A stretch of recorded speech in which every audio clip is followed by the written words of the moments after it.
अस्सलाम वालेकुम दोस्तों, ड्रामा से मेरी बहुएं की आने वाली साहब बहुत दिलचस्प और धमाकेदार होती जा रही है। तो फाइनली मुस्कान और राहिम की मंगनी का दिन आ जाता है। अंबर शाहवीर को बहुत समझाती है कि तुमने मंगनी में लाजमी शामिल होना है क्योंकि तुम उस घर के बड़े बेटे हो। शाहवीर कहता है आप फिक्र ना करें, मैं ज़रूर आऊँगा। मंगनी के दिन जब शाहवीर तैयार हो रहा होता है जाने के लिए तो साथ महनूर भी तैयार हो जाती है और कहती है कि मैंने भी जाना है, लेकिन शाहवीर को सख्ती से मना करता है और कहता है कि मैं वहाँ तुम्हें नहीं लेकर जा सकता, वहाँ मेरा पूरा खानदान जमा होगा, जब वो तुम्हें वहाँ देखेंगे तो बहुत गलत बातें करेंगे। और दूसरी बात, ईमान को भी बहुत बुरा लगेगा कि मैं तुम्हें वहां लेकर जाऊं।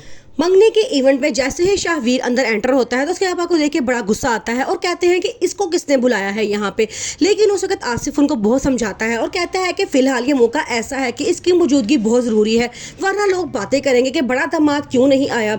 वो खामोश हो जाता है। वहाँ पे ईमान अंबर से कहती है कि मुझे पहली दफ़ा ज़िंदगी में मैं ऐसी भी हूँ जिसे अपने शोहर की मौजूदगी बहुत बुरी लग रही है। मैं नहीं चाहती थी कि मेरे किसी भी फंक्शन में वो आए, लेकिन अंबर कहती है कि रिश्ता बचाने के लिए बाज़ औक़ात बहुत कड़वे घून भी पीने पड़ते हैं। वो तुम्हारा शोहर है, इस बात से कोई इनकार नहीं कर सकता, इसलिए तुम्हारी बहन के फंक्शन में उसका होना लाजमी है, वरना लोग तुम्हें बातें करेंगे कि तुम्हारा हस्बैंड क्यों नहीं आया। राहिम और मुस्कान की बड़ी अच्छी से मंगनी होती है, सारे बड़ा खुश होते हैं। राहिम और मुस्कान एक दूसरे को देख के बहुत खुश होते हैं क्योंकि वो दोनों बहुत ही प्यारे लग रहे होते हैं। अब महनूर को बहुत गुस्सा है। वो कहती है कि शाहवीर मुझे साथ लेके क्यों नहीं गया। मैं उसकी बीवी से कुछ चाहिए था कि सब लोगों के सामने मुझे इंट्रोड्यूस करवाता और बताता कि मैं उसकी दूसरी बीवी हूँ। उसकी मम्मा उसे चुप करवाती हैं और कहती हैं कि फिलहाल शाहवीर के दिल में अपने लिए जगह बनाओ ताकि वो तुम्हें छोड़ के कहीं ना जाए।